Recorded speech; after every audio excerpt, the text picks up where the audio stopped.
So this is a high features V6 engine. So today's video guys, we will show you how to install the timing chain for this one engine.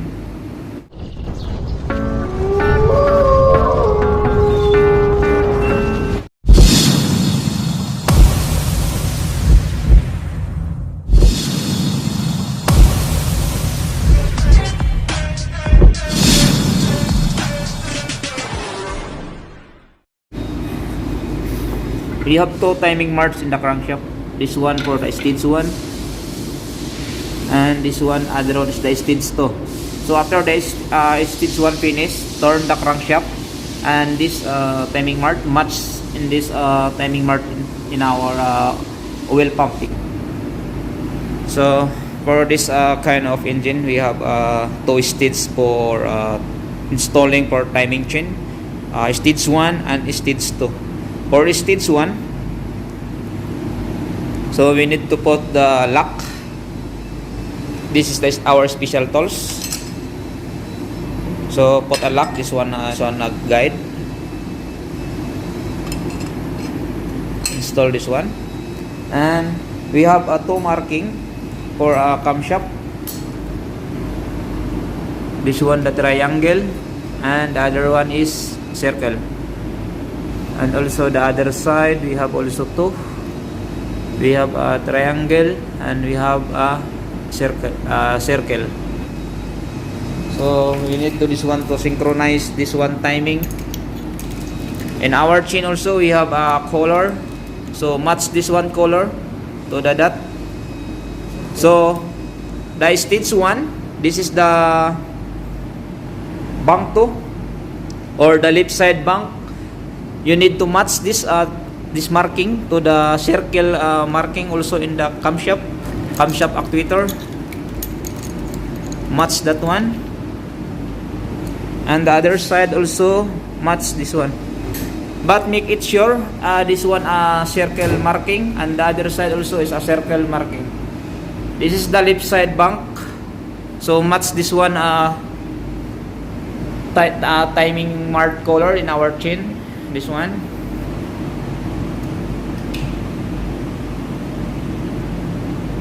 So in this one idler also, we have also timing mark here. This timing chain match color is very visible in the hole.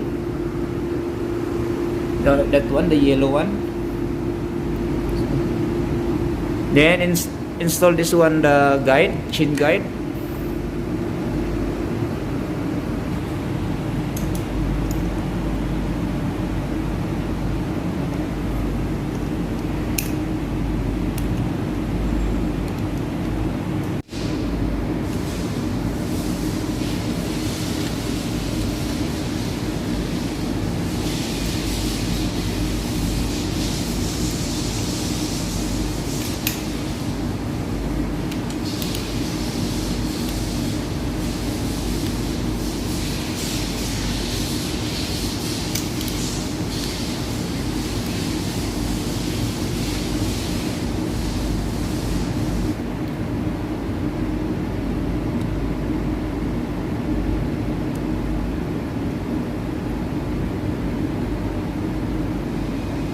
Once again, this is stage 1 setup for our timing chain for our V6 high features engine.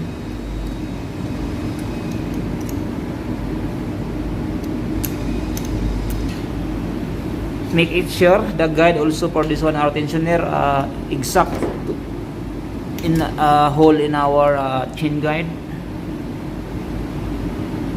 sitting properly inside.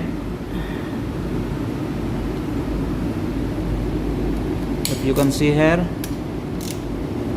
so this is properly seated now. So we need to torque the bolt.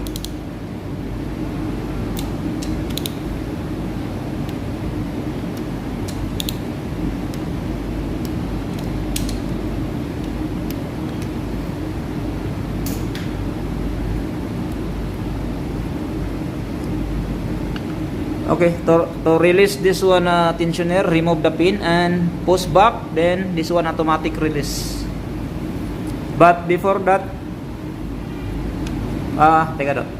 But before we release this one, this pin, so double check the timing. This one mark in the circle marking in our gear.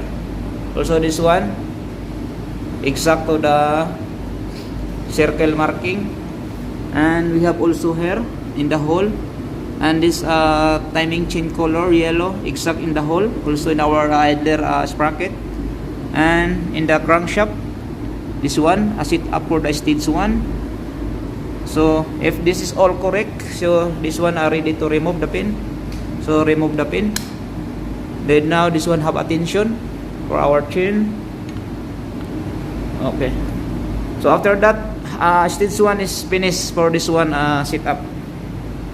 So guys, after finish set up our timing chain for stage 1, install our primary timing chain. So this primary timing chain, we have 3 timing mark also with color yellow, and match to the color of our gear, the white one marking. Just match the and align.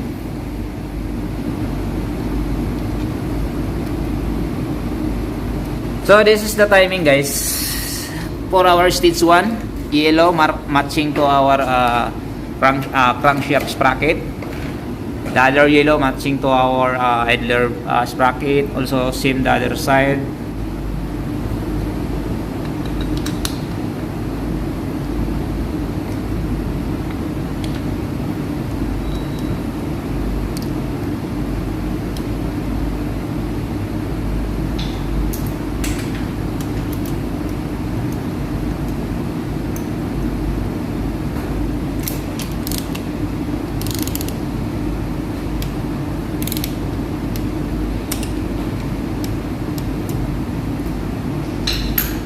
So after install the timing chain guide, we need to install the timing chain tensioner in that area. So next step, install the timing chain tensioner, but don't forget the gasket. This tensioner have a gasket behind. All this one tensioner guys, also this one we have a gasket inside, because this is a hydraulic type.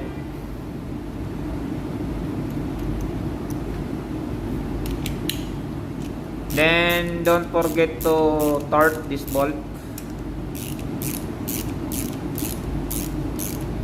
So double check the marking here, marking there, also there. If this is all aligned and synchronized guys, so release the tensioner lock and check the timing chain for the gear contact, if this is properly aligned or properly in the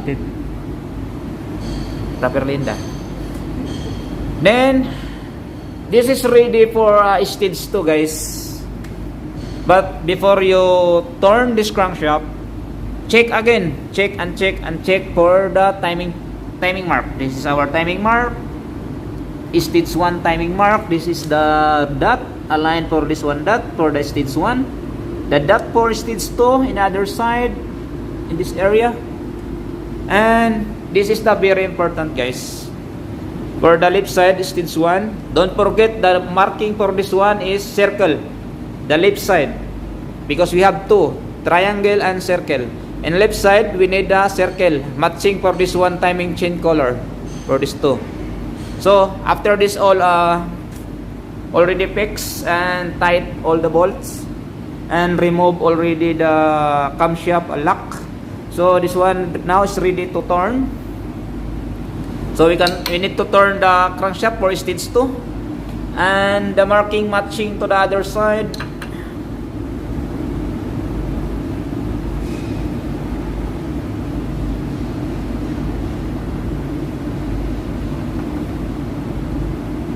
And double check guys. So this one marking now aligned for this one. Okay. Timing chain for stage 2 is ready for installation. So install the camshaft lock. So for stage 2, same procedure, align the marking of, align the timing chain color matching to the triangle timing mark in our actuator.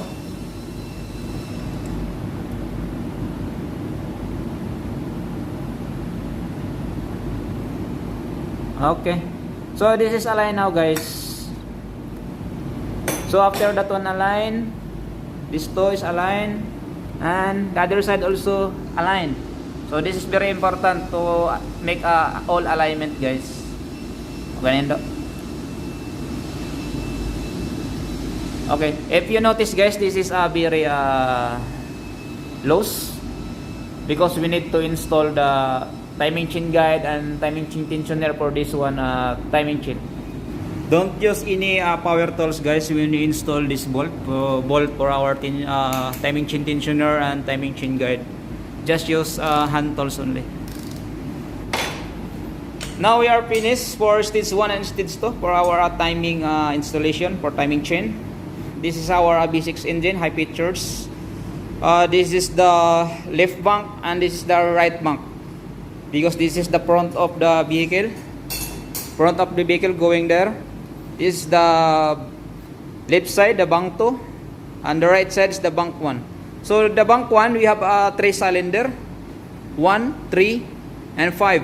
And the other bank, we have also 3 cylinder, 2, 4, and 6. So this is the order, guys, of our engine. So now we are already finished for installation this timing chain. And once again, I need to repeat, because this is very important. For the bank 2, the circle timing mark, and the bank 1, the triangle timing mark. So this is you need to follow, guys, because this sprocket, this actuator, we have 2 timing mark. The other one is circle, the other one is triangle. So this is it, pansit.